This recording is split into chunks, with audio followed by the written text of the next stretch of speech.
Welcome to Afterthoughts, everybody. This is the podcast where we watch something, give you our thoughts after we've watched it. I am your host, John Garcia. Joining me, the usual suspects, Ryan King. I gotta say this time, John, you usually find something I haven't heard of and it's questionable. You might find a gem here. I'm very interested in talking about this. Oh yeah, I'm also interested. Did you watch the same 2-hour documentary about this that I did? I saw that they had that, and I kind of really wanted to watch it, but no. Yeah. I'll give you the cliff notes, but the rest of it's fun to watch. And also joining us is Michael Dixon. Put this up your Royal Bavarian Strawberry Snatch. They're not going to let you in a Cold Stone Creamery anytime soon. You're going to order like that. Oh, man. I had not heard that insult before and had to write it down. So perfectly. Just a beautiful line of dialogue delivered with such emotion. Yeah, and we're talking about a movie that maybe not a lot of people have heard about. I don't really know. It's something that my uncle showed me one time, and I remembered it ever since, and then decided recently. Are we still talking about movies, John? Are you okay? Yes, I'm totally fine. Out in therapy. Yeah, I did work it out in therapy as well, but we're talking about the Stunt Man. Step right up, folks. Ride the ride of the century on Eli's killer crane. The Stunt Man. A man on the run. The woman who had to know why. Who the hell are you? And the director who offered him a hiding place. You shall be a stunt man, who is an actor, who is a character in a movie, who is an enemy soldier, who'll look for you amongst all those. The Stunt Man. In a world where nothing is what it seems, the hardest stunt is to hold on to reality. A 1980 movie directed by, not like 1980s movie, like it came out in 1980, everybody. Directed by Richard Rush, who, fun fact, coined the term, or at least so he claims, and it's attributed to him, rack focus. In partnership with one of the cinematographers he's worked with. He always was like, rack focus. I always thought about these racks you would swap and did this stuff. So apparently that's kind of where that term comes from. Yeah, he coined the phrase, but he was talking about the scene in the whorehouse. Yeah. A different kind of rack. That's right. Yes. Of course. There were several racks in focus. The Stunt Man is a movie about a fugitive who stumbles onto a film set and doesn't know it, accidentally causes a stunt driver to die because there's a lot of pressure from like the local authorities to shut down the production. The director of this film decides it's actually probably better if we just turn you, the fugitive, into a stunt man to replace him. And you'll just be this dude named Bert and we'll have you go around and do fucking insane stunts.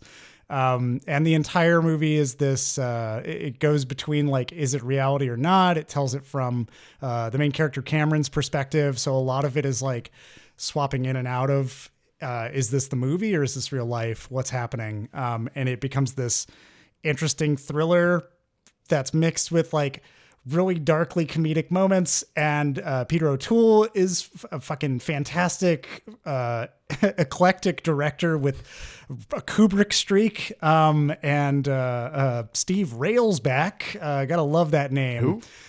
Steve Railsback, the man who played Charlie Manson in the Helter Skelter adaptation. That's where I recognized him from. Is in it, as well as Barbara Hershey. I picked this because, like I said, it was a movie that I saw a long time ago.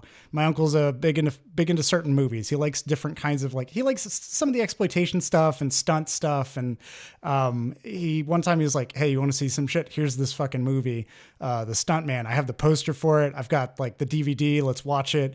And I just remember the entire time being like, "Holy fuck, this is wild!" Just everything going on in it, and like Peter O'Toole's acting and. It made an impression on me, but I did not seek it out until recently when I remembered like, oh yeah, that was like the more that we've been watching stuff with Afterthoughts, it's just like been bubbling up. I was like, oh, I want to watch something. And John Wick 4 last year, I was like, I fucking love stunt stuff. And I just was like, I got to go back to it. So I brought y'all with me. Yeah, I love it. I love this movie. I thought it was great. It's a fun time. Steve Railsback is kind of the most questionable part of it for me. Everybody else is really solid, and I'm still not sure how I feel about Steve Railsback. But the score has like kind of an earworm aspect to it. I've been humming it all day today just because I just can't get it out of my head, and I want to go back and watch it already. So I obviously really like it. The stunts are great. The set pieces are awesome. There's a lot of stuff in this movie that they did that was like really scrappy to pull it together. It took like 9-10 years to make, and it's just a cool story behind it. So I'm not going to try and unload all of that right now. We'll get into it as we talk through it. I want to get impressions. Ryan, since you already expressed a lot of interest, I am going to just pass it to Dixon right now. And but yeah, Dixon, what'd you think? Yeah, so John brought this over to my house last night on Blu-ray, and we watched it. It was a Spanish Blu-ray, like from Spain, I believe. Yes. Because there is not a U.S. release. Profesión el Especialista. So there were Spanish and Portuguese subtitle options, but no English subtitles. Yes. So that was interesting. But thankfully, it's an American movie, so there was English audio there. But yeah, didn't really know what to expect, except it was called The Stunt Man. I didn't look into it at all beforehand. I knew Peter O'Toole was in it, and that was kind of it. I was assuming it was going to be schlockier than it was because John picked it, and it was from 1980. And I was like, okay, yeah, this is going to be like a credit. Death Promise level production here. And I was kind of blown away by the production value and the stunts. And I was like, this movie must have cost a fucking fortune to make. Like, very interested to hear your fun facts from the documentary, John, about like budget and overruns and things like that. Cause they have like so many helicopters and extras and explosions and all this stuff going on. And like, it's pretty crazy how they just like, the movie is, 50% action scenes. And there's just like a lot of high budget that went into all of that. The problem with the movie is that the 50% that is not action is very, very poorly written dialogue. I did feel like I couldn't tell if there was like a different scriptwriter that only wrote Peter O'Toole's dialogue and someone else wrote the entire rest of the movie, because I loved everything that Peter O'Toole said, but I don't know if that's just because he was fucking killing it and acting the shit out of that role and everybody else in the movie kind of sucked. But like Barbara Hershey is a really good actor, and she couldn't do anything with that dialogue. It was bad, just a bad script, and she was struggling to make that work. Steve Railsback is one of the worst actors that I've ever seen in my entire life. And I felt like that was just, he was the massive void at the center of the film where like you needed a young charismatic guy that you could get behind and root for. And I just kept wanting Steve Railsback to fail because he just seemed like a shithead. And like, I was like rooting for Peter O'Toole's machinations because he was just a fun character and I wanted him on screen more and I wanted him to, laugh deviously at all the things he was doing. But, yeah, I mean, overall, I would say it was not a good movie, but it was an enjoyable watch, and Peter O'Toole is really fun in it. Liked him much more in this than I did in Lawrence of Arabia, which is a terrible movie with high production values about, a white savior helping all the Arabs with their problems who are played by white people in brownface. Alec Guinness in particular. Yes, but Sir Alec Guinness. Yes, yeah. I think that's what got him knighted, actually, was the brown face. Yeah. But yeah, I mean, it was a very weird experience overall as a movie. I can't really think of much that I would compare it to. It's kind of its own thing. But I enjoyed every second that Peter O'Toole was on screen and kind of hated every second that he wasn't on screen, unless there were like explosions happening. But yeah, it was all right. Ryan, what do you got for us? This is a movie that's like impossible to pin down what it is. Like that was really what fascinated me is like, it's funny. It's funny sometimes when it probably isn't exactly supposed to be funny. A lot of the humor is really dark. The sort of like giant middle finger to Hollywood that the whole movie is. Yeah. While also making stunt work seem really cool and making Hollywood seem really cool. Like it was both the awful things that they will do to get a movie made and the cool shit they do to get a movie made, like all wrapped in one.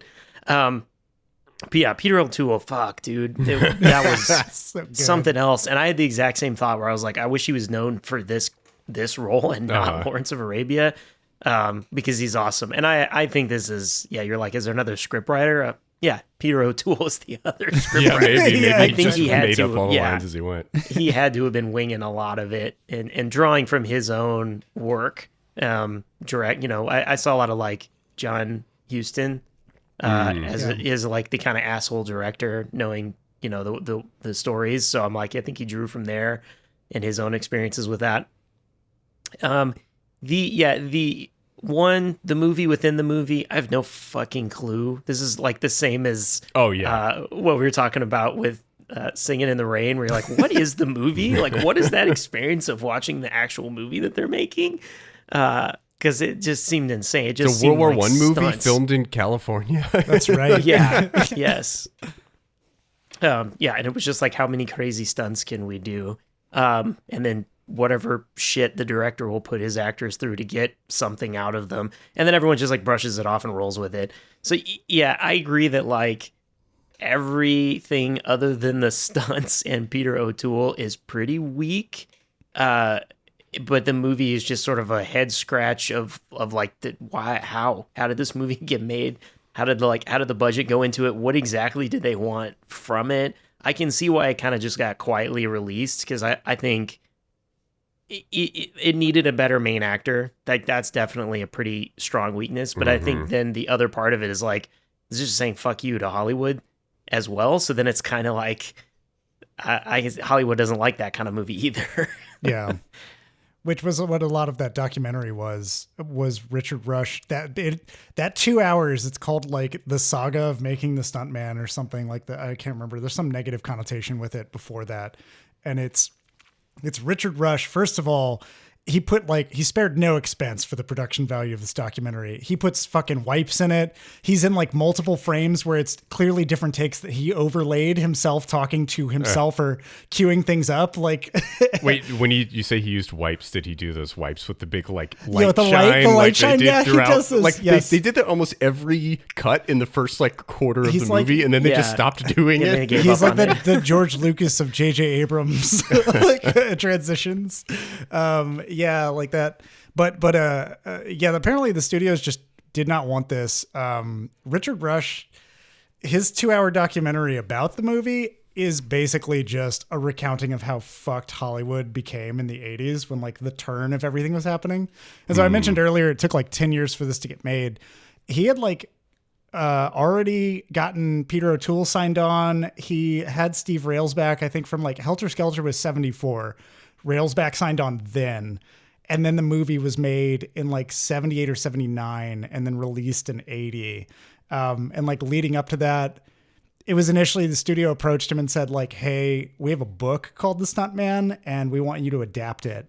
And when he read the book, he was like, all right, it's like good, but I'm going to do my own interpretation of it. And I just won't take a lot from the book itself. And then he made like this wild, like he wanted it to be an anti-war film that had like a Vietnam vet that stumbled into the set.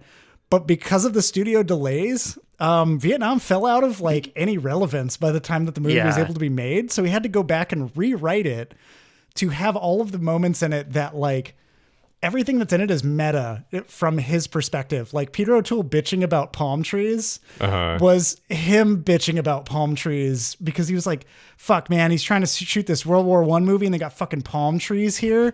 What's this shit? And then he was like, oh, it's not my problem. It's the director Eli's problem. So like, he was like, Peter O'Toole, it's your problem now. And you have to bitch about these palm trees. But it's just so interesting. Like the more that I heard about it, it just like kept building on itself. And, it's really fascinating from that aspect. But yeah, I mean, like, I don't know. How did y'all get your grounding when you were watching it? So like the first time I saw this, I was also, I think like not as interested in Railsback because a lot of his dialogue, the dialogue doesn't help. I feel like Railsback could be a good actor. I don't know. I haven't seen him in any other thing. I haven't seen him as Charles Manson. I don't know how fucking wild he could be. I don't know. I feel like there's not a lot of talent to mine there. When we kept talking about Railsback, and all I can think of is, I just want my rails back. Like the Tom Jane line for Arrested Development, I just want my kids back. And so every time it came on screen, I just kept thinking, I just want my rails back. And I was like, is that a real name? Like, is that this man's legal name that his mother gave him when he was born? Or is that like, he's just an idiot who thought that sounded like a cool action hero name when like, in reality, it sounds really stupid, but like I could see that being like a dumb guy thinking, "Oh, this is gonna be my movie name, like Railsback." Yeah, it's gonna be really cool. But from what I heard, he didn't do like a lot of action movies. He mostly just did like fucking drama pieces and character work, which is weirder to be like, "I'm Steve Railsback and I'm here to do my rails yeah, back." I'm gonna do Marriage Story. But yeah, like, how did y'all find your bearings watching it? Because yeah, Ryan, to your point, it's a lot of fucking things. That's actually one problem the studio had. They were like, we don't know what the fuck this movie is. How do we market this shit? It's not a thriller. It's not comedy. It's not whatever. It's all of these things. Fuck. So yeah, it's at the beginning. It takes a bit to get to him actually kind of stumbling to the filming.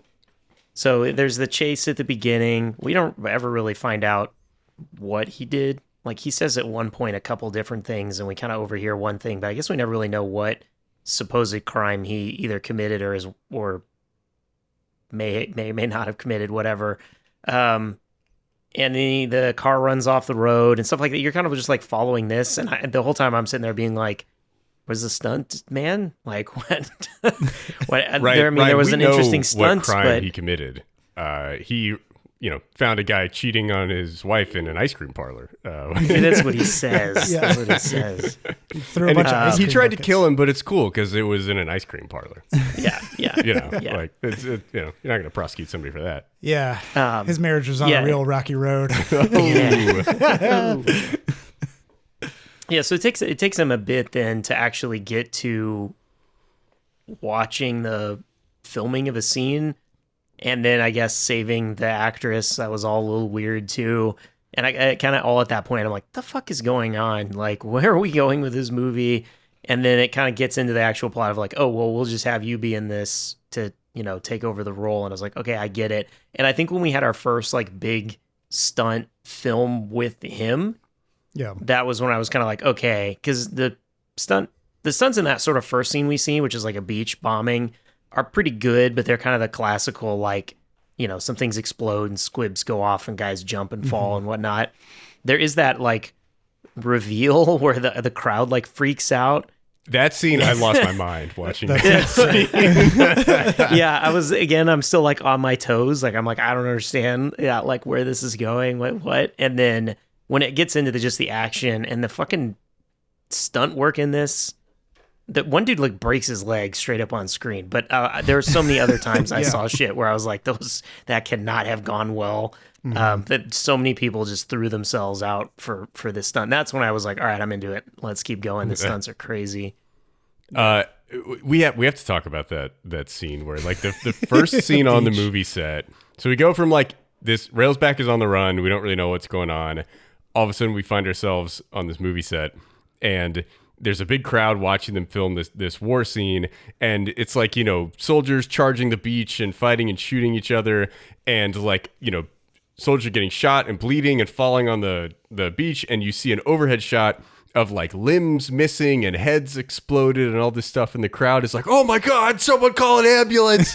What are we doing here? This is a massacre. And then they're like, cut, and then the people just like stand up and like brush themselves off and pick up their prosthetic leg that's laying there next to them, and like people are like, oh, okay, this isn't real. Oh, okay. And I'm like, I turned to John, I was like, are we expected to believe that like this all happened in one cohesive event where like they didn't like stop and go put makeup on the guys after they were like fake shot and then like give them like a mask and a fake leg and stuff? No, this all happened in one single take. They'd have like exploding makeup charges in their faces. Like, what the fuck is going on here?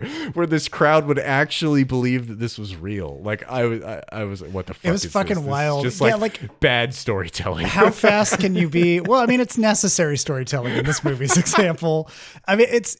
We don't have to have the amazed crowd. Like Yeah. that was like I was like, what is going on? Come on. Well, I think that's where, like, I don't know, it becomes this, like, you're very much like, okay, that's not the reality of the situation. There's no fucking way that a dude could bury his head into fucking sand in that fast a time that the explosions happen. But from like a metaphorical, like, oh, we're trying to do like a perspective thing where this is like, now you're in the movie and now you're not. And like trying to know when things are real and when things aren't. Cause it sets up like for later, basically. They do that like, well these later in the moments. movie. Do that later, Yeah. And I think Yeah. that this is one of those where it's like, you very obviously are like, that's fucking bullshit. There's no way this could happen. And the crowd is like really selling it. And then they're just like, oh yeah, of course. And like one dude even is like, I wish they wouldn't use so much blood. It really ruins the realism of it. Like just like lamenting. Yeah, when he was at war, he didn't see any blood, and that's super unrealistic. People get shot and they just fall over and die, and the blood just kind of stays inside. I love that dude saying that right next to Railsback, who's supposed to be a Vietnam veteran, which I was just like, that's an interesting critique. There's some really good moments where it's just like, oh wow, it's like stabbing hard at like consumerism of cinema in the time and like armchair critics and all that. Like what's the quote later when they're like, oh, a film came out in like a small town, anti-war film came out in a small town. Oh yeah. And then it like, there was like a 500% increase in enlistment in that town. Yeah. I was like, that's actually really smart. Like that's an interesting concept to make a movie about, but they didn't really dwell on that for very long. They kind of moved on, but but here it's like sprinkling that illusion of like, well, we all know that the movies are the movies and they're not made this way, but like, what if people thought they were, and what if that's like plays into how the movie then starts fucking with perception later. But I do love that scene because like Chuck, the like stunt coordinator, comes out and he's like, they have like everything written out in dialogue to explain it away. He's like, well, Eli said he wanted this in one take. You think you fucking got it? Because we're going to come back and have to do it 6 more times or some shit. I was like, so they all do know that this, I guess in this world, it can be done in some weird, wild way. But yeah. I think there was a bit of like and this is kind of where, again, Railsback fails. I think part of the aspect of the movie, fails back. There we go. Fails back. He's supposed to get kind of drawn in and enamored with Hollywood and his potential, like his feeling of stardom, maybe, or his moment and his, what he's getting drawn into it, even though he's in danger, right? Because almost immediately the cop is right back on him. Yeah. And the couple times the cops keep coming back by, but then he doesn't sell that well. Like we don't get that well. No. And then I think the other part of like, he's supposed to also be so kind of charismatic that he falls into this and he wins over the lead actress and he is needed. And he somehow, Eli gets obsessed with what he can get out of him. That at some points I'm like, did the main actor that he's supposed to be the stuntman do any fucking thing? Like, because we just see everything with him. Even he even was seems never like swapping in close-ups for him. It was just scenes with Railsback the whole way, and they're like, you need to be able to show emotion for blah blah blah. I'm like, he's the fucking stunt man. What does he need to show emotion we don't even need to for? see his face. Yeah. So I think those parts are where the idea is there, but it just didn't land that. Yeah. Railsback in every scene, the only emotion he portrays the entire movie is shit, what's my next line? Like that seems to be what the emotion that he's experiencing at all times.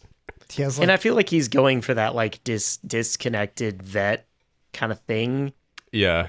And it's not quite there. This isn't the Deer Hunter. No.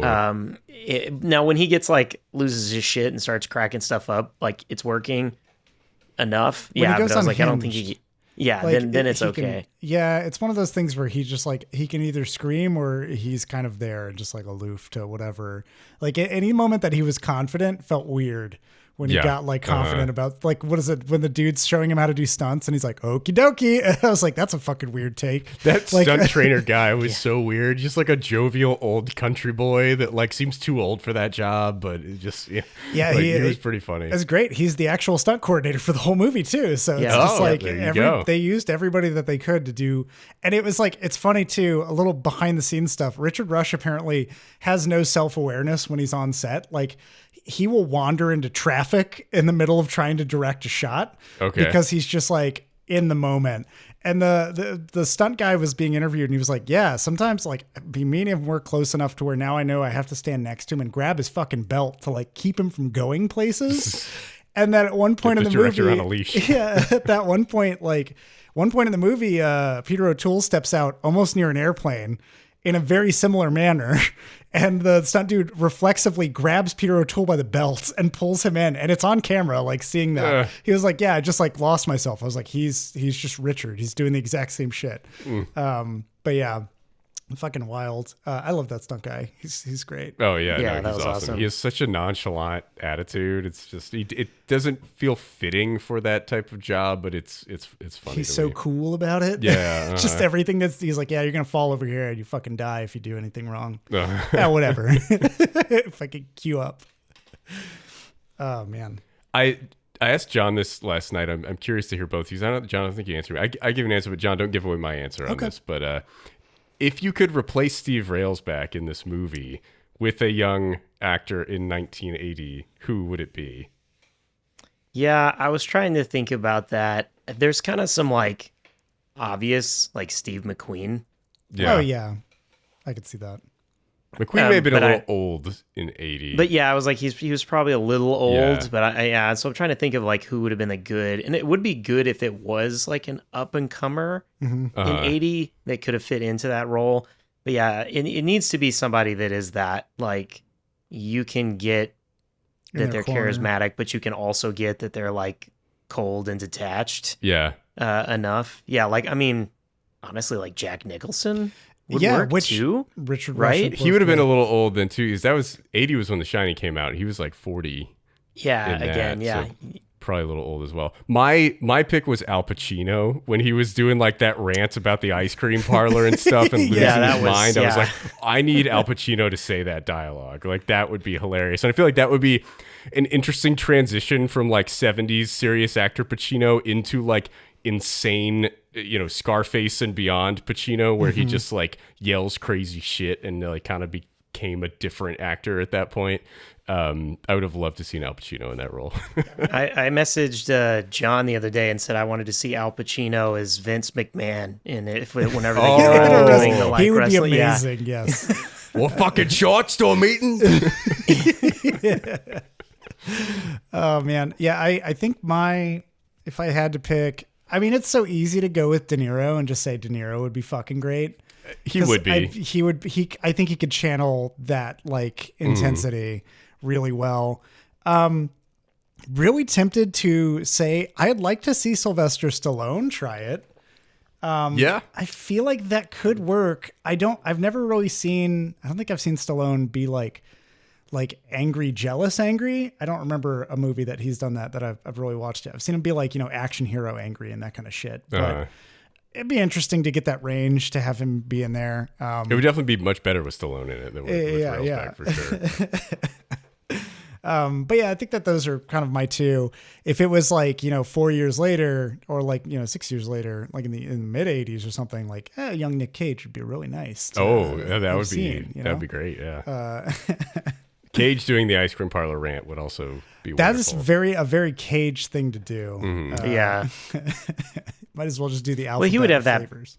That's a good example of that balance of being able to be enigmatic enough, charismatic enough to see why Eli would bring him onto the set and why he would kind of be, what can I do and kind of bring him along, why the actress would be into him, why everyone kind of tolerates all of it. But then, also the times he needs to just go off and the like someone who would be crazy enough to keep doing these stunts. Yeah.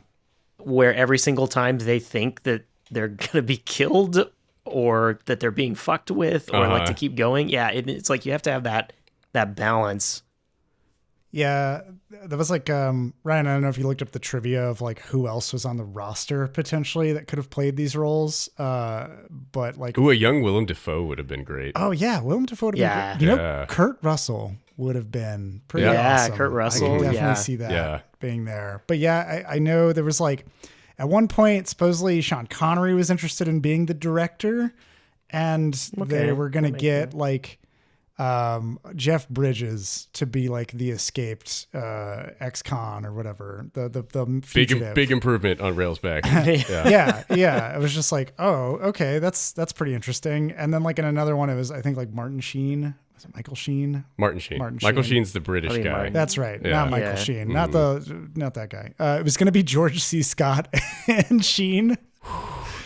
Oh, it would have been. I would pay to see that movie. I don't know that anyone could be better than Peter O'Toole was in this movie. He was so good, but like, holy shit, George C. Scott, that would be. Yeah, that'd be wild. Would have absolutely fucking loved it. It's like, I don't even know how he would play. I've never seen George C. Scott do an eccentric. Like, I mean, I'm sorry.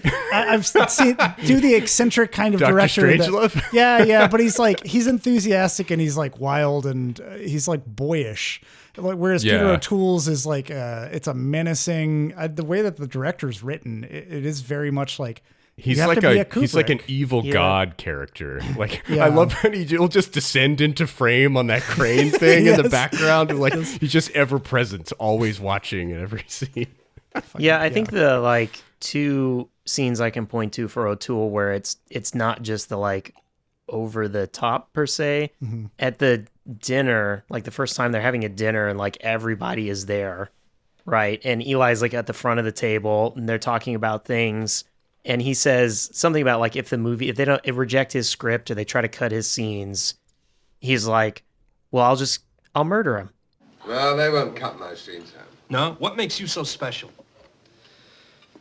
Because they know that if they touch my film, I'll kill them. You mean bang? Kill them just like that? No. I'll kill them. And then I'll eat them. It's disgusting. Waste not, want not. Yeah. And he says it so just like plainly, and everyone around the table is just kind of like, and he's like, no, I'll fucking kill him and I'll eat him. And then they just move on because they're like, it's Eli, like we've got, right? And he says it so flatly, and you can see at the same time that Cameron's character is like, how serious is he? Like, I can't tell. How am I supposed to react to a statement like that?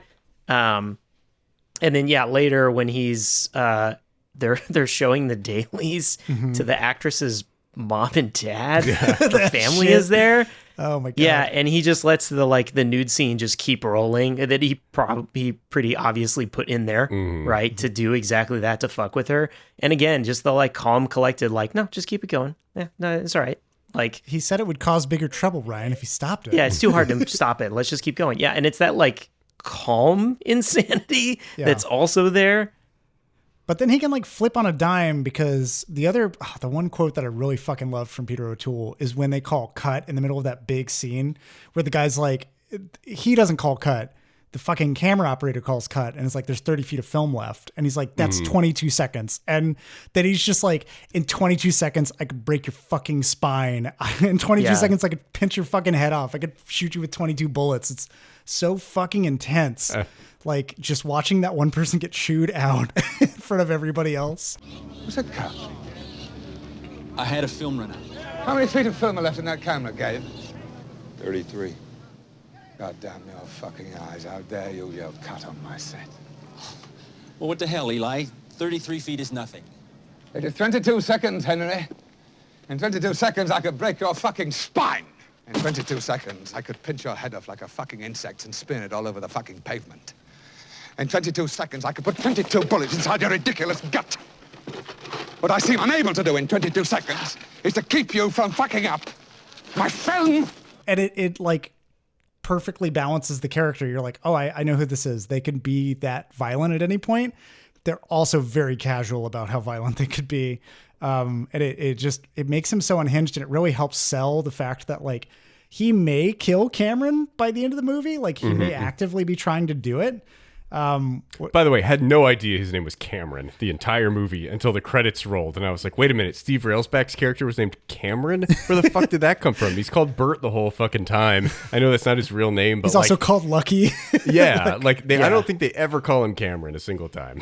he calls himself Cameron like once, and that's like kind of at the beginning. Yeah, that was one kind of weird choice. They do that at the beginning, and then like the cop mentions it a couple times.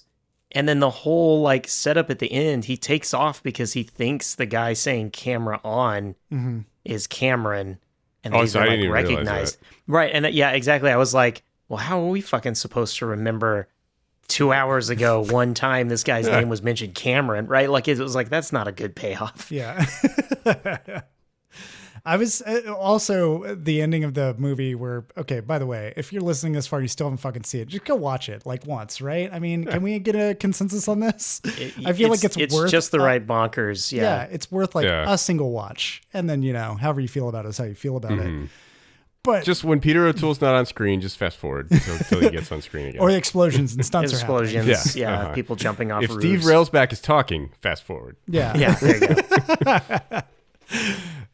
But like there's that whole last sequence where like the Barbara Hershey hides in the trunk of the car, and I was like, she's fucking dead. If she's still in that trunk when this happens, she hasn't eaten in like 8 hours and she fucking suffocated. Like she's covered in her own piss. Fucking shit herself. Like whatever else happened. Yeah, sorry, Barbara Hershey swimming in the chocolate. And like. So I was just like, there's no way. But in the heat of him running away, I also kind of forgot and was like, oh fuck, he thinks it's real. So like, shit, I don't know.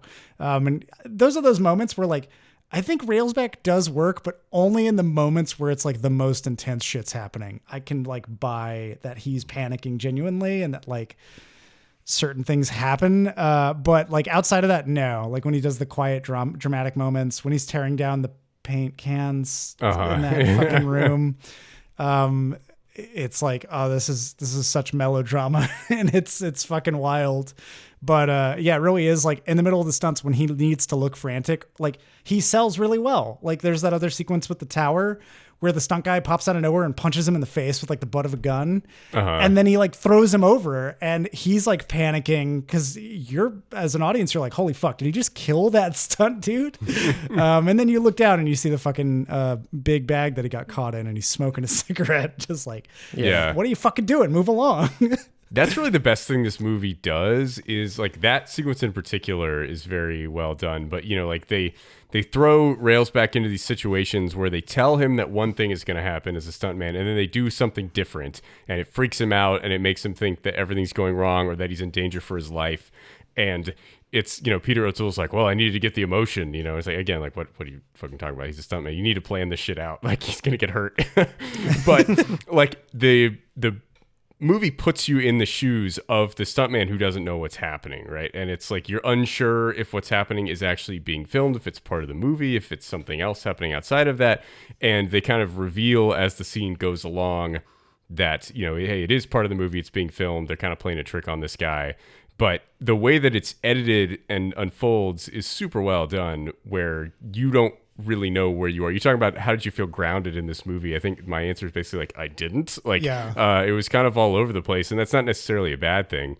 But the movie takes advantage of the audience's ignorance in these situations and plays on that in a really interesting way. Yeah, like that's and on top of that, it's like it is great stunts in the moment too. So there's and that's the whole rooftop thing, like fucking bodies falling everywhere, just dudes falling over each other, and like that one dude who falls on his nuts, that's a real stunt. Yes. Yeah, they're like guys falling off and bumping into each other as they're falling through the air. Like there's shit. There's like that hurts. Yeah. And then he falls through a glass, like skylight to a bed, and there's two people in it who dive out of the way at the last second. That they was like they didn't tell him about that. He didn't know that there were going to be people there. So he's like legit freaked out when he lands that he thought he was going to nail those people. But like, even if you just step away and you're like, still fucking awesome stunt. Like it is. They did it anyway, right? Like it's a stunt that freaked him out, but it's also a real stunt that they fucking did for the movie. Like, yeah. Yeah. Part of the documentary that I watched, a lot of the actors and crew that were interviewed said that like, they basically would just push for Richard Rush to tweak the scenes before anything happened, similar to like what Eli was doing. So there's a really cool meta where like both directors are basically doing the same thing throughout the movie as it's made. And it's kind of wild to think about that being sort of the reactive premise of it. And like even the stunt coordinator, Chuck, our favorite Southern dude, was basically like, yeah, and I would shit on the stunts that he did. I would shit on the things that he did to motivate him. And so he would be like, oh, come on, Richard, what are we fucking doing here? Like, they do this shit on TV for children or whatever. Just say shit like that. And was actively like fucking trolling him to get Richard Rush to do bigger things and go with it. Fine, we'll throw him through a skylight onto a couple having sex. Is that what you want? Yeah. The shot at the beginning that's... So the beach scene, some of this is filmed in La Jolla, which is a beach on San Diego. It's relatively recognizable in those shots that they have. And apparently, that one thing that I looked at in the trivia, they couldn't secure the rights to fly the biplane by the beach. Yes. So they just instead got the rights for the Air Force to use the air landing strip or whatever that's at the military base that's like further north of San Diego. Yep. And then the guy was just like, oh, I'm having radio trouble. Oh, shit. And then he just flew to La Jolla and then they just went ahead and filmed it. Yeah. It took several passes by. And then he went back and I was like, okay, they were legitimately doing this like the way it is in the movie where they're just like, fuck the rules, kind of fuck the safety. Yep. Let's just see what we can get away with. Amazing. Yeah, it's pretty fucking bonkers. And that story is told in the documentary, Ryan, while Richard Rush is flying a fucking plane. Like he just gets into a plane, casually starts it up, and is telling you all about how they flew over this thing. And he was like, yeah. And then, Chuck just conveniently lost radio contact with the airbase nearby. And I just happened to be shooting there with 5 cameras. Got like, it just all worked out somehow. Is he having to shout this conversation while flying this plane? Yeah, basically. It's like, all right. But yeah, there's just like so much impressive scrappiness to it. And coming from like watching, I still haven't seen Stunt Rock, but it's really interesting because another piece of the story is while he was trying to make the adaptation, he wrote the script basically the same way that it comes out, and he gave it to a studio and he was like, hey, what if we make this? Because he had made, I can't remember which, it's a movie about 2 cops, like Freddie and the Bean or some shit. I don't know. And it was like really popular because there were 2 dirty cops and they were doing some fucked up shit. And it was like really tense. And apparently Peter O'Toole fucking loved that movie. And that was how he kind of got into wanting to work with Richard Rush. But he made that like one for them movie, like Marty does. And then the studio was like, all right, like, you can make a movie if you want to, another movie. He was like, hey, how about the Stunt Man? And they were like, yeah, any movie but that movie, not that fucking movie. And so he just went on to like make more movies for them, and with the promise that maybe he would get to do it, like Hollywood fucking him over for like 10 years, basically. Man. And halfway through that, he also was like, they were like, we like the action in your movie, we just don't like everything else. And they would give bullshit excuses like it reveals too much about how Hollywood works. It has these comments on the whole process that seem like they're in whatever bad faith or some shit. They give him those excuses, and then they had the audacity to call him and say, hey, do you mind if we use the title for another movie we're making? Where they basically they took his script, butchered it, and then we're going to make a movie. And we're like, can we just call it that? And he's like, fuck you, no. And they tried to sue him over it. Wow. And he won because he had the rights for the adaptation and he had direct, like, final cut in his contract for whenever the movie gets made. But they ended up making another movie called Hooper. And when Stunt Man came out, that got pitted against it as a comparative. Like, don't you just think that you're making derivative work? Aren't you just making Hooper? He got fucking bombarded with that shit for this movie. They did him fucking dirty. It was a harrowing tale. It was like, holy shit, man. So many actors went to bat for him. Damn. Yeah. How much did this movie cost? Like, just production? I mean, I think it's listed as being like 3.5 million. That's it? Yeah. And it made, I think, 8 million, something like that. Holy shit, this movie made money? This movie made money. And that was the other part was... how did it not cost like $50 million? Like, there's just so much going on. There's so many explosions, so many extras. Like, maybe they use non-union labor. I don't know. How do they get it done at 3.5? I'm pretty sure that, like college semesters cost like what? Like $4,000 back then, or not $4,000, like much less than $1,000, that. like Oh, $100, right, yeah. $150. $100, yeah. Well, how much could a banana really cost, Michael? $10. You've clearly never set foot in a supermarket. But yeah, like it had to be just like that budget was good enough back then to do this kind of wild shit. And when you look at it, this is very close to the schlock that I would watch. Like, I feel like the other schlock that I have seen, they have like explosions for 2/3 of the latter half of the movie probably, and like shitty dialogue and whatever else. So I'm like, I mean, it kind of checks out to me. That seems like a friendly budget. Well, and the Rush worked on exploitation films Yes. for a while before, so he kind So of he knows knew how to stretch a dollar. Yeah, and how to get the really dangerous stunt guys and the people that don't give a fuck about what they're doing to make your movie. And funnily enough, the director's pseudonym he worked under when he did those exploitation films was Eli Cross, the character name for Peter O'Toole. Okay. So it all ties together nicely. It was very reflective. That was the other thing was not only did it cost, like, it's like he managed the money really well, I feel like, for what he achieved. But he had like a distributor signed on that fucking actively hated it. And so he started like a grassroots campaign to get it released, where he went to like city after city, basically contacted their like local critic who is well known, had them come out and watch the movie. They would write a glowing review for how fucking awesome it was. And then like rinse, repeat city by city to prove things. And the studio just vehemently would not accept any of that. Like, he talked about going to Seattle and how like he won over a lot of audiences in Seattle, and that the studio was like, oh, well, that's because Seattle's crazy. They're just full of crazy people who don't know what they want.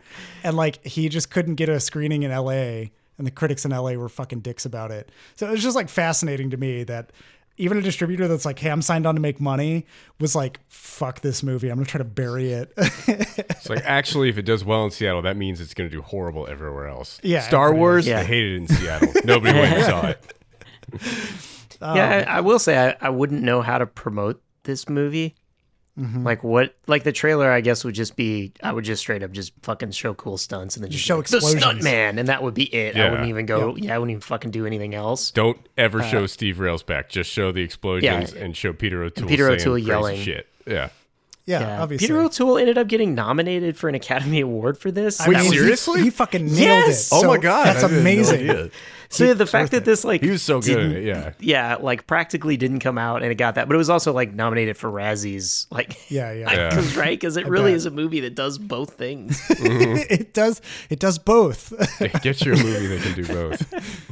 Yeah, I love it too, because like there's a lot of fucking passive aggressive shit about Peter O'Toole when you read like the reviews. One of the reviewers was like, it's not even really passive aggressive, it's just a dick about it. He's like, this is like the best thing Peter O'Toole's done in a long time. Some shit. I was like, holy fuck, why didn't you just write that in printed word? That's so fucked up. But then again, maybe they were like, yeah, fuck Lawrence Arabia, in which case I can't argue. Could be. I would imagine that critic probably loved Lawrence of Arabia and is just like, he probably. hasn't done anything good since then. Yeah. But,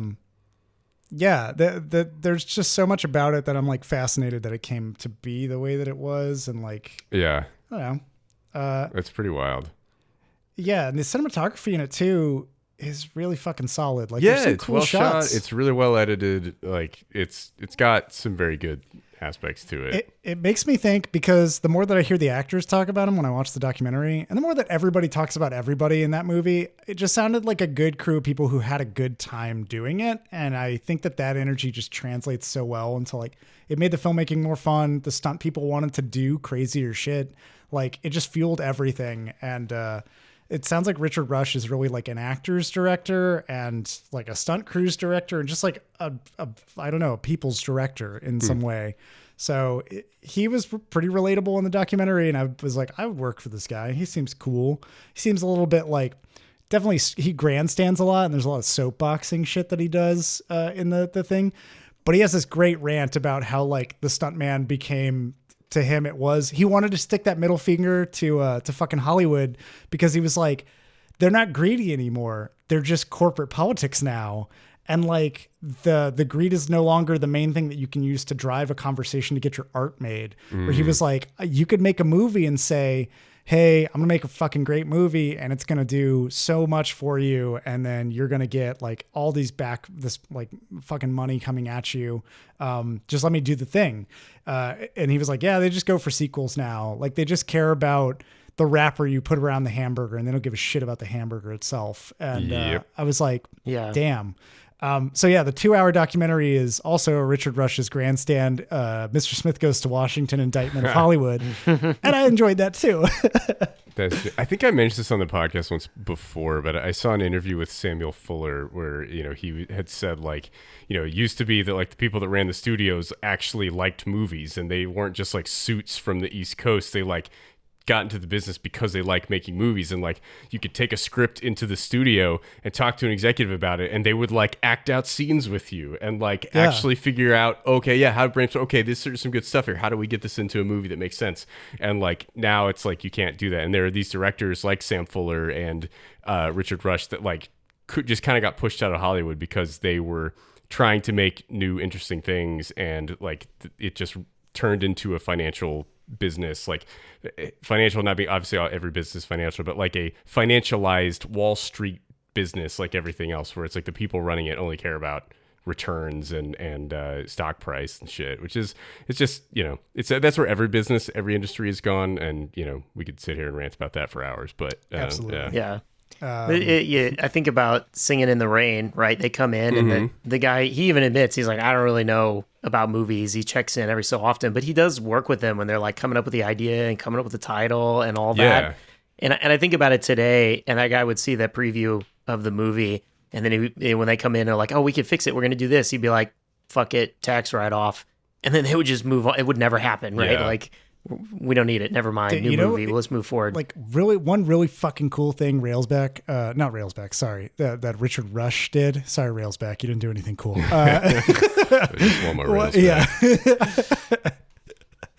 One really cool thing that Richard Rush did to make a point, because he, his distributor threatened to revoke his right to Final Cut. They threatened to revoke it. They were going to nullify it because they hated his film and wanted to bury it. And when he ran his counter campaign in Seattle, they sent him a cease and desist and said that he was violating his contract. We're going to remove Final Cut. You promoted it with unauthorized ads. And so they were just like, we're going to take that. And then like the whole fucking like, how dare you advertise for this movie that we own the rights to? Yeah. What are you trying to do? Make us money? And so like, he had that whole groundswell from the way that he ran that campaign actually thwarted the business that was trying to sink him, where they were just like, well, fuck, too many people like it, and there's too much of this reaction. And he was like, I'm going to go to the press if you send me that fucking legal letter, and I'm going to wave it in their face and tell you what you did. Like, tell them what you did, or you can fucking kick back and enjoy this viral marketing, basically. But he also, in one of his first screenings with producers, because the studio kept saying that they didn't like it, he really flaunted Final Cut. He brought a guy in to be like a stunt coordinated prop for the scene. He stood in front of the screening, and the guy said, hey, we only brought like, we got it down from 7 reels to 6, Richard. And he was like, what are you talking about? And he's like, yeah, like we cut a few reels out so like we could, get the thing moving along according to the execs. And he pulled out a gun and shot the man like 7 times, and squibs exploded like blood all over these executives. And then he just went, yeah, that's what happens when you fuck with my movie. And he like walked off and just like was like, roll the movie. And then they played it. And he was like, yeah, we had like blood on these walls for like years after that. They did not clean it off. I'm picturing like blood spatter on the screen. Yeah, as they're projecting the movie. But yeah, I was just like, that's a fucking, that dude's got brass balls. Walk in there and pull that shit and walk out. It sounds insane. Awesome. That's funny. So there's one character that we haven't talked about that we absolutely have to talk about, and that is the screenwriter. Yes. That is like the character of the screenwriter in the movie, who is Peter O'Toole's best friend allegedly, but Peter O'Toole seems to despise him.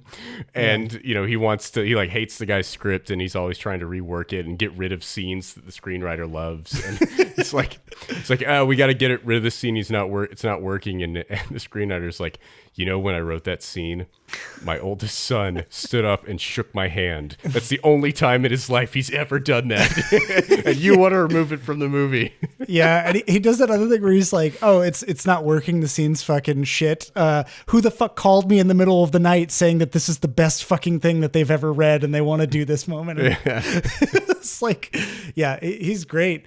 The character named Sam, and he is just constantly having to go back to the drawing board for whatever that Peter O'Toole decides he needs to rewrite. And they just insert him into scenes kind of for no reason except to like have a character there to have things bounce off of. Like there's a scene with Barbara Hershey and Railsback like in one of their bedrooms, and they're like flirting with each other and kind of getting intimate, and they have a fight, and Barbara Hershey leaves, and the screenwriter's just sitting there working on the next day's scenes, I guess. And then he turns to Railsback. He's like, let me give you some advice, son, as Peter O'Toole's best friend in the world. Let me tell you about Barbara Hershey and his attachment to her. It's like, what is even happening right now? This is just such a strange scene and a group of characters together. That fucking conversation when he's like, you're telling me that they fucked once, and he's like, no, they fucked twice just to be sure. Like, it's like, oh, okay. Yeah, they had such connection, but the sex was terrible, so they just gave up and never tried again. Fucking wild. Yeah, I love that character. He's just always like in a fit of anxiety about how things, and we didn't even mention that he brought that fucking bear statue. Oh, I was waiting to get to that. Oh yeah. Hell yeah. Yeah, there's this wonderful scene where he like comes into O'Toole and interrupts him like while they're filming a scene. He's like, hey, I think I have an idea. So what about instead of Barbara Hershey bringing flowers to the like lead actor that seems to not be in the movie, is just played by the Stunt Man. Yeah. Like what if she brings something more intimate, like, something that means something from their past relationship, like maybe her robe or her panties. And, it's like, it seems like it's just going to be like this is, going to be kind of dumb. And he's like, well, what about this? And he just pulls out this statue of a little girl on a swing and a bear that is fucking her. And it's just, I was like, I turned to John. I was like, I need that statue. I don't know where I can find one, but I need that. If Kino Lorber ever does a 4K of this or Vinegar Syndrome or something, I would love it if they sold a replica of that in like a collector's edition. I'd fucking buy that. Yeah, the like $150 collector's edition that comes with the bear fucking statue. Yeah.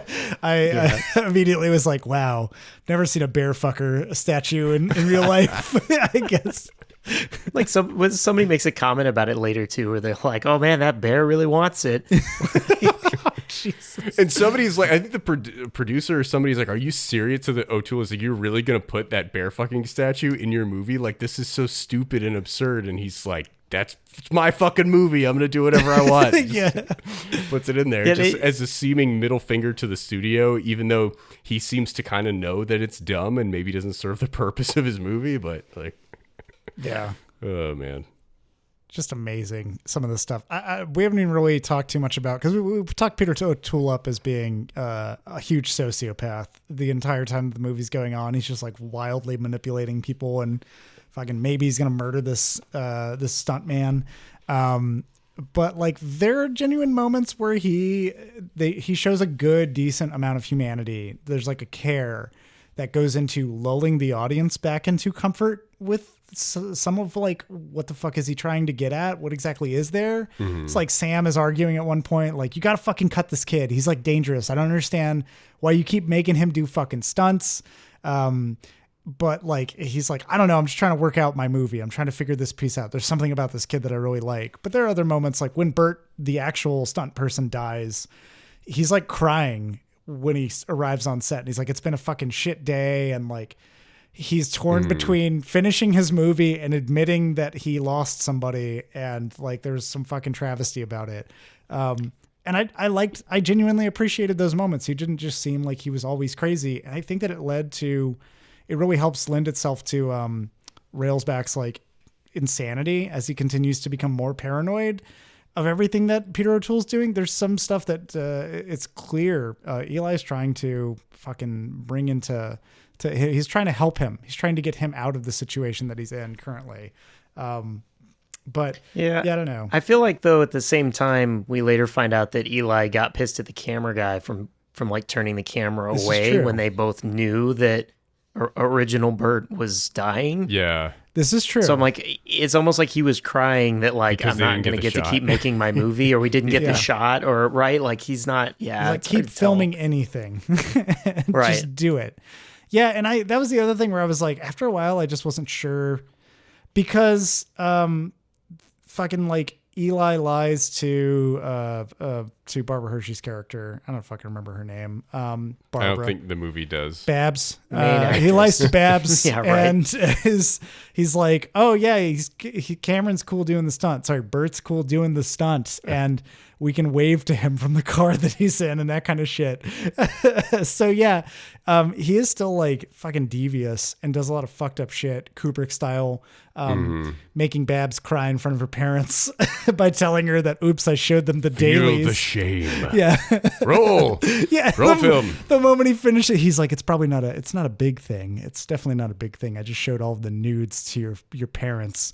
Roll it. Walk away. But yeah, I still felt like there were moments that he just did a good job of luring you into how he could be upset. Maybe he was upset because the shot wasn't actually taken, but in the moment you feel like he was upset over Bert, and like it just does a good job blurring that line. Like I really fucking dig it. Peter O'Toole sells so much of this fucking movie. Yeah. The scene where Bert dies, where, you know, it's like, you don't really know what's happening at that point in the movie.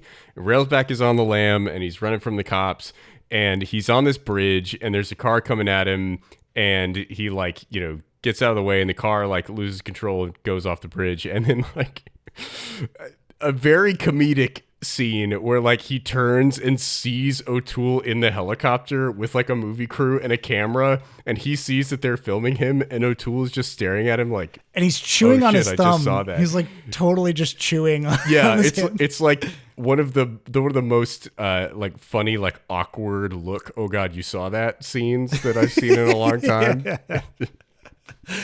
Yeah, right before that helicopter does some sick fucking stunts in like a really narrow chasm. I was like, holy fuck. There are several times in this movie where I thought the helicopter was going to hit the camera, and like seemingly almost did. Got super close. It was, just a testament to how fucking great the stunts are. It makes you concerned. Yeah, definitely all the plane and helicopter work. Yeah. Very questionable. Very well done. Fucking awesome. Well, did y'all have any other questions, closing thoughts for it? I do want to mention, Ryan, you talked about the scenes where they're showing the dailies. I thought it was hilarious that like they're watching the film from that day, and it is already like full of marks and stuff, as if it has been old and scratched from years of like passing around between projectors and moving between canisters. And like, what the fuck? They shot this today. They just developed this film. It should be pristine. I love that like Railsback comes really close to calling it out too. Yeah. He's just like, how did they get the film developed so fast? And I'm just like, why isn't he asking, how did he get fucked up so fast? Yeah, I think that one aspect I feel like this movie, it didn't quite stick the landing of, especially as bonkers as the movie was anyway, it could have just really tried to, you know, just go over the top with what it's trying to say. Because like the core of this movie is that pretty much everybody knows that manslaughter happens, but they just want the movie to keep going. They know that Eli is bonkers and dangerous, but they just want the movie to keep going. Yeah. Like, right, you were talking about the guy's all pissed about his script, but then at the end of the movie, he's just like, all right, on to the next thing, where he didn't really even necessarily seem to care that much about his script either at the end of it. And I'm like, yeah, there's this whole just like hollowness of moving forward onto the next movie at the end that I don't feel like it got. Like, it needed to be really, really lampshaded. And what got to me was I was thinking, I was trying to compare this to other things, and I'm like, the comedy, to me, it's a bit of like Catch-22. The comedy of this sort of like dark, absurdist type of comedy about, you know, that about a war, here about movie making. And then the other, I was like, the ending-ish made me think of like American Psycho, sort of the, like, Eli just gets away with it. Yeah. Right? And there's sort of this just like, because, or Chinatown, that was the other one I was thinking of. And they needed that moment, like at the end of both those movies. It kind of just drives home like, yeah, the white guys, directors in Hollywood, they can just do whatever they want. And they're going to get away with it. And it's never, and it doesn't matter. And now, hey, Cameron, now that you're part of it, you can do whatever you want and you can get out of anything you want, right? Like, yeah, that sort of, which is like, should be really like honed in on like how scary that is and the fact that they are getting away with it. Yeah. Yeah, that's interesting. Yeah, the movie doesn't seem to have like a conscience or a message really of what it's trying to go at. It's just like, here's a crazy movie set and all the stuff that's going on with that. And like it's full of plot holes, right? Like throughout the whole thing. Like the cops show up on the set and they're like, what happened to this guy that died on the highway? And O'Toole's like, he didn't die, there's Bert right there. And they're just like, okay, and they leave, and like never once during the movie do they ask to see Bert's identification. They have a picture or honestly talk to anyone else. Yeah, like, they have a picture of the wanted man who looks just like Bert, and they walk around, sit at a table across from him, hand him a picture. Hey, have you seen this guy? No? Okay, cool. You always been blonde? Yeah, they like it's amazing the horrible police work in this movie, and just like there's a lot of like dumb plot holes like that just like we're not thought through enough, or we're just like, maybe he was having to edit as in like change the script of the movie so fast before production because was making it less Vietnam themed and more meta, that maybe just there was stuff that kind of got missed or just wasn't like at important. the end, the cop is there at the, like when they're rapping, the cop is like there and he's like totally, he's chill, like almost he's like part of it, like, right, yeah, so he also is like complicit in all of it. That's why he just sort of shrugs it off as well. And like, they give that one cop like a role. They give that one dude. He's like, just like he gets to be an this extra. Fucking German. Here you go. The one thing that I did think that they wrapped up really nicely was they talked about the cinematographer like stopping, or the camera person stopping the footage of the accident that Bert gets into. And then like they're sitting in that room with the FBI, like watching the footage. And even before that, you get to see like what the footage looks like, where there's no, or maybe it's after they go into like that room and they're looking in the film with Chuck, the stunt guy. And he's like, this is where everything goes wrong. And like, there's a crack in the glass. That's probably the pressure from the way that it hits the water. And now Bert begins to panic and like, and then he goes, and that's when like the camera operator stopped recording. He got too nervous and he like shut it off. And I was like, oh, I thought like that was just on an auto timer and it would just keep going. I didn't know that they weren't like actively manipulating some of that. The other footage though, Eli absolutely was just like, I fucking edited this, and the FBI just have to watch this again and again. Yeah. But I appreciated at least like that kind of tie-in of like, yeah, okay, the story checks out as far as I know. Most of the stuff is there. Yeah. There's also the idea that, movie makers are the crafters of reality, right? And it's like he's constantly kind of portraying himself as this God character that can do whatever he wants. He's like, God wishes he had the power that I have. Like in a movie, I can like do whatever on a movie screen. And, I think one of the scenes that rails back is like, oh, I think it was the footage they showed to the police. Like, oh, you edited that really well. Like, where did I go? He's like, dude, I could edit it where you were in the helicopter and I was in the car. Like, I can do whatever I fucking want. How tall is King Kong? Yeah, 3 foot 6 inches tall. And I think that's an interesting idea too. That like, one, that directors have these God complexes, but two, that like, it is like cinema is such a powerful tool, right? Where you can craft a reality that is strictly your own, that is separate from the real world and the effect that can have on people. Yeah. I would say there's also like another through line of they talk about what is Eli's movie about when they're talking about it being an anti-war film, and how like Sam is just like, you're trying to make an anti-war film and you don't have a war. Like, what the fuck are you doing exactly? And Eli, it's like an interesting philosophical conversation where Eli's just like, you don't need a war to do an anti-war film because war is like a symptom of something else. And they start like hammering on trying to figure out what that root is, as like Sam's writing different scenes and like trying to fit the movie to Eli's predilections. And at some point it comes through where like Railsback is just like, why are you making me so paranoid all the time? And Eli's like, there it is. There's like the root cause of all of it. And I feel like it's like too muddled in the midst of all of the other action to really be this movie making a point of like, why are we so paranoid as like a social group? Like Eli says, it's like a social virus where like everybody catches paranoia and it turns you against each other, and like it sparks wars. Like paranoia is like part of that reasoning. I didn't even factor in like greed and resources and that shit, but like it makes sense. Like especially in like 1980 when we're in like the Cold War era, and there's like that who's gonna bomb who kind of thing. It's just like. Yeah, it's not that there's not a war going on. Like there's definitely an imminent threat of one, and like, you know, heaven forbid we make an anti-war film when we're not at war, that we might like prevent a war, you know, or like reduce the likelihood of a future war, you know, like. Yeah.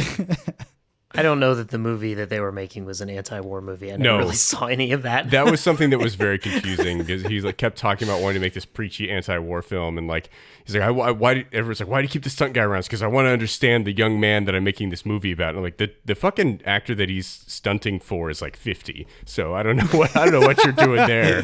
But like, yeah, it's like this movie does not seem like it has an anti-war message. Well, at I mean, all, but. you would say that, but like again, we didn't get to see what the movie was, and when you think about any movie that's anti-war, that's like, you know, aside from the war movies that like Tom Hanks is mostly in, which it's got this borderline of aggrandizing things a little too much. But like you think about like Saving Private Ryan, or like I guess Apocalypse Now, and there's probably, I still haven't seen Apocalypse Now, so I can't fucking talk about Come it. on, but, John. There are like, you need these moments to have explosions and like these big like things that shake you and show you how horrible it can be. And so it makes sense to me that they'd be like, we want to stage these stunts and have like this wild story of somebody the farthest I'll go is doing a Charleston on a plane. I'm kind of just like, all right, I don't know how anti-war that is. But like bombing the shit out of an area, crazy. Showing like the beach where everybody's murdered, like all of that stuff. And the one dude being like, I wish they wouldn't use so much blood. It really cuts through the realism. Like it's this weird contrast of like when you're making an anti-war film, you are actively trying to show how horrific war can be.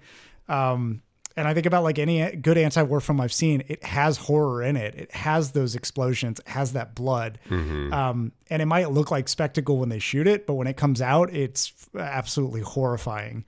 So I don't know. Yeah, that's just my argument for it. Yeah. But for every Jarhead, there's a Jarhead 2, though. that is exactly what Dixon and I mentioned Jarhead at one point, I think, when we were watching this. It's just like, yeah, at what point does it become that? That's when the corporations take over and the industry decides they need sequels. The Stunt Man 2.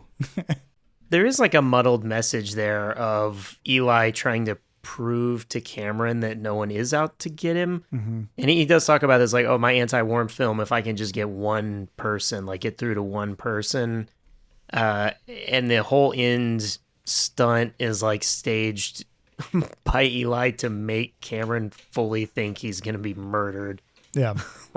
like not just like accidental, but like straight up murdered. and then it's and then like pull the thing back and be like, oh, like Eli was actually like had all these contingencies for me, like just in case, like he sees the frogmen or whatever, and he's like, they were there the whole time. Yeah. Like I was never ever in danger. And then Eli's like, yeah, you're good. I had your back. Like, but again, it's like, it's so muddled of like, what? Yeah. I think Hollywood, we're there for you. It gets focused on like pulling off the trick again and again, that at that point you're like, all right, this is just like the narrative release. Yeah. I'm like so lost. We're fucking done. Because where were those frogmen for Bert, huh? Was Bert going to drive off that fucking bridge? Yeah. He didn't like Bert 1 as much as Bert 2. Exactly. Yeah. We didn't have the budget for the frogmen that time. We don't have a replacement for you, Bert. We can't kill another Bert and replace him. Yeah. We're tracking all the criminals on the lam right now, and there's not one within a 25-mile radius, so we're going to have to stick with you and keep you alive. Bert, if you die, somebody needs to get Barbara Hershey, put her in a bath, then put makeup on her, and have her at my door by midnight, or whatever the fuck he says. Could you imagine being the guy that has to like determine that like the level of gore is realistic for war movies? You know, it's like you're talking about, John, about the audience member who's like, oh, it's too display. It takes away from the realism. Like, who's the guy that like is a Vietnam vet that saw his buddies bleed out? That is like the consultant on the movie. That's like, oh yeah, that's not how people bleed when they get shot right there. It's got to come out this way. And he's like having to relive all of those horrible experiences to make them look right on camera. Like, that person exists. Yeah. Like, that guy is real and he works in Hollywood. And that just sounds like the worst fucking job on the planet. Lieutenant Fourleaf. Yeah. Yes. Yeah, that reminds me of like when Peter Jackson was trying to coach, is it Christopher Lee, I think, on how to act like he'd been stabbed in the lungs. And Christopher Lee was like, I think I know how it sounds because I was stabbed in the fucking lungs in like war. Oh my God. Peter Jackson's like, whoa, okay, I'll fucking let you he was do like, it. that's not how it sounds when a man dies. Yeah. Look in his eyes or whatever. Yeah. I don't know what it's called. I just know the sound it makes when it kills a man. Oh man. Oh my God. Well, my only parting comment is that Barbara Hershey deserves better. I haven't seen like a ton of Barbara Hershey work, but I'm familiar with her work with Scorsese, and she's very good. You know, she's really good in Last Temptation. And John, I'm shocked that you have not seen Boxcar Bertha. You should definitely watch that. You gave me a copy. Exploitation film directed by Scorsese, starring Barbara Hershey, and Kill Bill. What's his name? what? Who? Tarantino. Bill. David Carradine. That guy. Yeah. But it's very well. It's it's very well executed exploitation film, and Barbara Hershey's very good in it. Why'd you forget David Carradine? I don't know. I was like, I can't believe he choked up on David Carradine's Oh my God. Well, now we gotta leave that in. I thought we were gonna edit that part out. But nope. Nope, it's just gonna happen now. On that note too, Barbara Hershey, there's a scene that was left on the cutting room floor. Part of the documentary I watched, it shows that scene, and Richard Rush was like, in my opinion, this is Barbara Hershey's like best moment in the movie, and we had to cut it because it tested poorly with audiences. Oh. And he was like, I thought Richard Rush had final cut. He said he was reluctant to do tests, but he needed it to be, because everything was stacked against him, he needed to make sure it was likable enough. So he was just like, all right, fucking let's do this. And the scene, and it's because those audiences, in Richard Rush's own words, were a bit too prudish about it, because the whole sequence was that Cameron, our boy Railsback, would wander into Barbara's hotel room to have sex with her, and then discover that she was sleeping with the actual main actor, Raymond. Oh, so he's stunt cocked. He was a stunt cock. And so she was going to have, they basically, Railsback would freak the fuck out, run downstairs, knock a bunch of shit over, run back upstairs to her room, and like immediately start trying to like look through her closet and see where the dude was, because he literally, they run apart when he finds out. And then there's this whole really fucking good sequence where Barbara Hershey acts the shit out of core dialogue about, she's like, what, you're gonna sit there and call me a whore, and you're gonna say that you were the person who loved me? I've known you for 2 fucking days. I've been his lover for 6 months. And just because you had me last night, you now think that I am some fucking harlot because of some shit your dad told you when you were a boy. And I was like, holy fuck, this is awesome. And the audiences were like, fuck this. Barbara Hershey is unredeemable. How could she cheat on Steve Railsback with his 6-month lover? And I was like, that's fucked. That sucks so hard. And she did so well in that scene. But yeah, it was just like, fucking, it's the only thing that apparently was left on the cutting room floor. Everything else is final cut. That's sad. Yeah, honestly, just whatever. But now everybody knows, when you watch the movie, there's one scene missing, and it's pretty fucking great. Yeah. But it's because of Barbara Hershey, not because of Railsback. Sorry, Railsback. Sorry. If you have watched The Stuntman, if you've gotten to this point in the episode and you haven't watched The Stuntman, I don't know what you're doing. But if you have watched The Stuntman, I would recommend checking out Boxcar Bertha. Oh, okay, there you go. I thought you were going to be like, I would recommend checking out The Stuntman. Again. I was like, don't swipe that. We're not there yet. Yeah.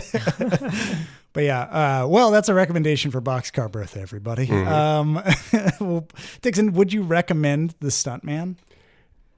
I guess I think there's a lot of good stuff in it. You know, like overall, I don't think it really comes together in a cohesive way that works. Like I gave it a 2.5 on Letterboxd. Like it's just slightly below the line for me. Like I don't think it's a good movie overall. It's just like the lead actor is really bad and the script is really bad, and like the dialogue is so poorly written that like I think that's a big hill to climb it, to overcome that. But Peter O'Toole is fucking insane, and the stunt work is so good that like it's worth watching just to see that. It's well shot, it's well edited. Like there's a lot of stuff that the movie does well that I think is worth seeing. Oh yeah. Ryan, would you recommend it? Yeah, I'm amazed that you didn't remember that Railsback is in one of your favorite movies, Life Force. Yeah, I did actually know that. I did know he was in Life Force. I fucking love Life Force. Naked vampire women that invade the earth. It's a great movie. That is actually probably his best role. Yeah. And that's Patrick Stewart's in that movie too. Yeah. I would recommend this. I actually already have recommended it one time already because it just is different. It is very different. It is really hard to pin down what it is. Peter O'Toole is fucking amazing. And yeah, the stunt work is really great. Like you kind of just can always appreciate some good stunt work, some good movie making. And yeah, I think I'm probably going to revisit it just because I kind of want to get a grip on like the tone of the movie, because it kind of whips between just sheer like obvious straight comedy and then into like this fucking paranoia attempting to be dark, but it doesn't nail that either. So yeah, it's all over the place, but kind of in an interesting way, not in a bad way. Yeah, definitely. I agree. And that's the reason that I would recommend this movie. Y'all know me. I fucking love a movie where a director has final cut. They have the ability to do whatever their vision brings to them, whether it's good or bad. I like that. I don't like shill directors cranking out random shit or doing what the studio says. Honestly, I love this movie all the more after watching the documentary. Just knowing that Richard Rush had such a fucking uphill battle to make it happen gives me a deeper appreciation of like what it is and what it's trying to do. While it doesn't succeed in a lot of places, I feel like it succeeds where it counts to really keep me gripped to it and enjoying it. And yeah, like, I mean, there's a reason I saw it over 10 years ago and still remembered it. Like certain scenes when we were watching it, Dixon, I was like, I remember exactly how this goes, just because of like how impactful that storytelling was. The in-between moments where Railsback talks, I don't remember any of that shit. I remember the fucking the paint can scene. It was like probably the closest I've come to be like, I think I remember him trashing this room. Do you remember the part where he says, "No, it's behind the counter, 41 different flavors of ice cream and all that fucking syrup." Yes. It's amazing. It also just has some great insults in it. Just like some fantastic things to remember. I love anything that Eli said, and the fucking, what was the one that you opened with? Put this up your Royal Bavarian Strawberry Snatch. Yes. You know what's behind the counter? 41 different flavors of ice cream. And all that fucking syrup! And those Mickey Mouse faces on the wall! I heard this hot fudge pop, and I went running across the goddamn room! Hey, you motherfucker! I picked up this fat ice cream flavor of the month, Royal Bavarian Chocolate Mist, and I started running with that son of a bitch!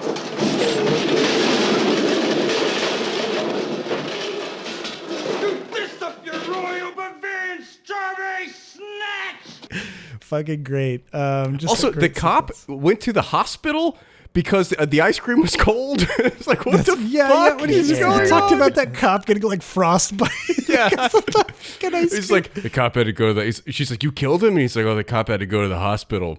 the ice cream was really cold. I was like, what the fuck? Like, I assumed like you hit him over the head with something. No, you just like threw some ice cream at him and he got cold, so he had to go to the hospital. I think he dunked an entire bucket of ice cream onto the cop's head and it molded into him. Is how it maybe went down. The cop was incapable of lifting the ice cream off of his head and just drying himself off. Hey man, you ever had a brain freeze? You try thinking when that shit's going. Not that kind of brain like Looney freeze, Tunes. Yeah, like Looney Tunes shit where it goes on his head and then they take it off and he's all ice and there's icicles and I you know what? Like, as dumb as that story sounds, like it sounds hilarious if we were to watch that. That sounds like some Coen Brothers shit. I'm also just like, yeah, I could definitely see cops being like, we're going to fucking put this guy away as long as we can for doing this. Oh, for sure. Yeah, no, that's you throw ice cream at a cop, you're a fucking dead man. The movie starts with a cop firing wildly into the forest after Steve Rail's back. And I was like, yeah, that makes sense. Well, after they encircle him around a pinball machine and start and then they fucking yelling insults all ruin the same screen door perpetually. They run out. Great. Just what I need. Another chance to lose. There you have it, everybody. These are recommends. It's a round table of recommends. Some of them a little bit on the fence. Got very close to being me, Dixon. This is the closest to the fence. I know you did. I'm leaning against the fence, but I'm not straddling it. Let me ask the question to the listeners out there: when has Dixon ever recommended a 2.5-star movie? Come on. I don't remember. I recommend bad entertainingly bad movies. Like Gymkata is a bad movie. Yeah, absolutely. But I recommended that. What are you talking about? That's 5 stars. John would give that 5 stars. I think I gave Gymkata 1 star and a like. But it absolutely sticks the landing. Well, of course. He's a world-class gymnast. He's going to stick the fucking landing, John. That's perfect. Also, the lead actor in Gymkata, so much more charismatic than Steve Railsback. Yeah. Not even close. You're just saying that because he walked upside down with his junk in the camera. He was able to swing it around. That guy's junk is more charismatic than Steve Railsback. Oh, man. That'll do it for us here at Afterthoughts. I've been your host, John Garcia. With me, as always, Ryan King. Okay, I want my $1,000, John. We didn't agree on $1,000, Ryan. No, we agreed on $50 and in the gift card of the gift card format of a Chili's coupon. $500 in Chili's coupons? I don't fucking know. No. I'm too drunk now. Let me take that again. We disagreed on that. God damn it, Ryan. We only agreed to $50 to Chili's, and that was the contract, okay? And also joining us, Michael Dixon, I just want my rails back.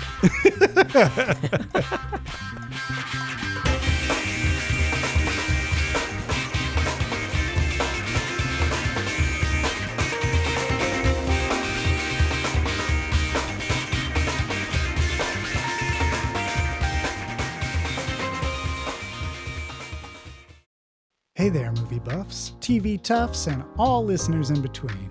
John here from the Afterthoughts podcast. I just wanted to drop in at the end of this episode and say thanks for listening. If you've got afterthoughts of your own to share, hit us up. You can find us on Twitter, Facebook, and Instagram at The Afterpod, or jump into a conversation on our Discord server. You can find info for this and more at theafterpod.transistor.fm. Thanks again for listening, and we'll catch you on the next episode.